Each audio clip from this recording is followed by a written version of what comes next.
Quero falar agora aqui com vocês sobre os 6 aspectos para os pais optarem por preferir um determinado filho. Então, quando falamos sobre preferência e predileção dos filhos, poderíamos elencar aqui alguns elementos, considerei aqui 6, que fazem com que pais escolham um determinado filho e prefiram ele, valorizem ele, até tomem atitudes equivocadas por causa de um tipo de iniciativa, comportamento daquele filho que você julga ou aquela pessoa julga que é interessante, tá certo? Então vamos para algumas. A primeira delas, preferência por causa do sexo. Tudo bem que pode existir pais que prefiram meninas, mas em geral, pelo menos no tempo bíblico inclusive, era muito comum preferirem homens. Preferir homens, porque eram eles que levavam o nome da família, vamos dizer assim. Eram eles que eram os responsáveis por ser os patriarcas, para ser os líderes, os chefes da família. E isso era muito natural naquele período. Já no nosso período atual, no nosso contexto, em geral, isso não é tão, vamos dizer, relevante ou importante. Na verdade, para alguns isso nem sequer faz mais diferença. E concordo com isso, tá certo? Então, por que que pais, ao optar ou preferir um determinado sexo, vão ter um tratamento desigual ao ponto de cometer equívocos na criação dos filhos? Então, a pessoa que prefere só homem.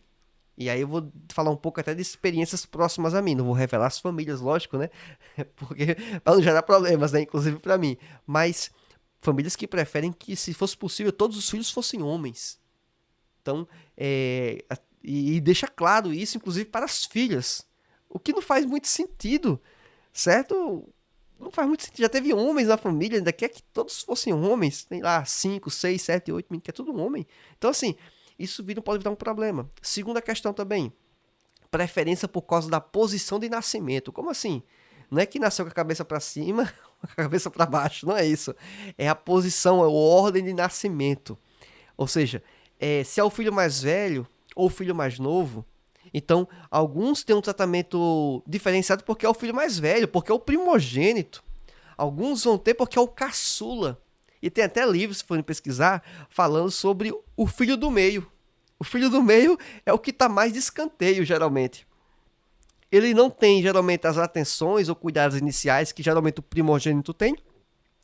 E nem talvez tem aquele carinho, às vezes, exacerbado, porque é o último filho, né? É o caçula, às vezes é o filho da velhice, né? Como aconteceu no caso de Isaac.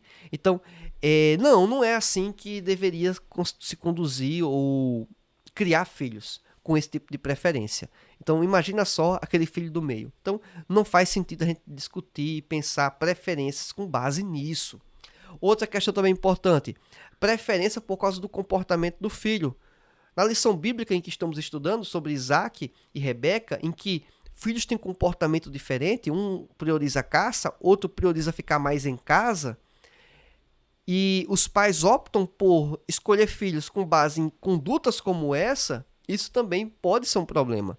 Porque não quer dizer que uma conduta é exatamente melhor do que a outra. É apenas diferente em alguns contextos. Não é nada de errado às vezes. Então, para que ter preferência, predileção com base nisso? Com base num comportamento, inclusive, que nem é equivocado. Então, tem que ter muito cuidado quanto a isso. Preferência por causa da escolha profissional do filho.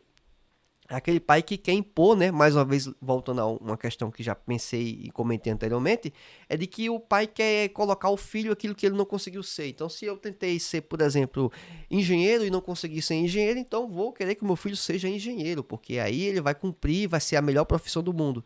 Então, se o meu filho vai por esse caminho, maravilha. Mas se outro filho que eu também falei que era bom ser engenheiro resolveu não ser engenheiro, resolveu ser, sei lá, padeiro, aí a pessoa vai dizer, mas aí esse filho não escolheu a profissão certa, né? Com todo respeito aos padeiros, certo? É só para dar uma ilustração. Eu poderia, inclusive, fazer o inverso. O filho que eu queria que fosse padeiro e o outro resolveu ser engenheiro. Poderia se aplicar da mesma forma, tá bom? Outra questão também importante. Preferência por causa de questões intelectuais. Como assim? É aquela pessoa que é considerado o filho mais inteligente. Sabe? Que é um filho inteligente. Aí esse filho inteligente você valoriza, prioriza ele. E o que não é, digamos, considerado não inteligente, segundo os moldes ou padrões que você queira estabelecer, teste de QI, o que for, nota de escola, que não é muito parâmetro também em alguns momentos, aí você vai deixar de escanteio.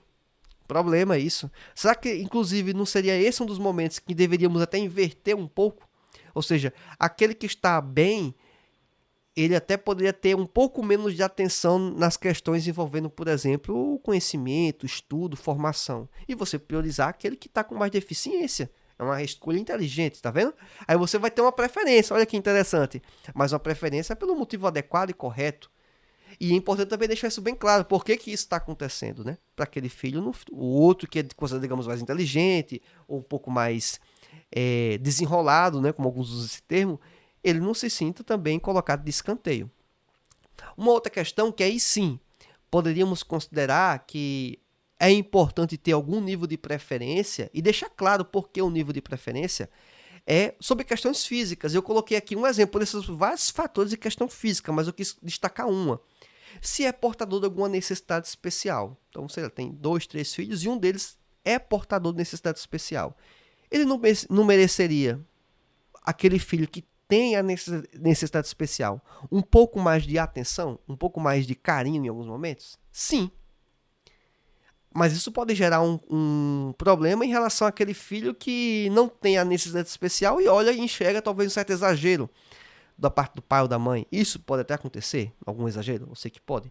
Mas não era muito melhor que os pais conversassem e explicassem: só, meu filho, o filho está, digamos, fisicamente sem nenhuma necessidade específica, né? Só, olha, você tem condições plenas para executar isso, isso e isso, e você já está encaminhado nesse sentido. Já o seu irmão aqui está com dificuldades nesse sentido porque tem essa necessidade, porque tem essa dificuldade física imposta a ele. Então vamos trabalhar para tentar diminuir, minimizar isso, inclusive para ele ficar cada vez mais independente, algo próximo do que aquela pessoa mais saudável, né, fisicamente e tal, possa caminhar. Então, perceba que isso é uma espécie de predileção, mas é uma predileção que faz sentido. É uma preferência que faz sentido. Então, nem todo tipo de preferência que a gente está discutindo aqui é uma preferência negativa. Nem todo tipo de predileção é uma predileção negativa. Ela pode ser positiva, contudo que seja em termos adequados e devidamente explicada para todos os envolvidos. Para que não evite o que eu chamo de ruído na comunicação. Eliminar o ruído na comunicação.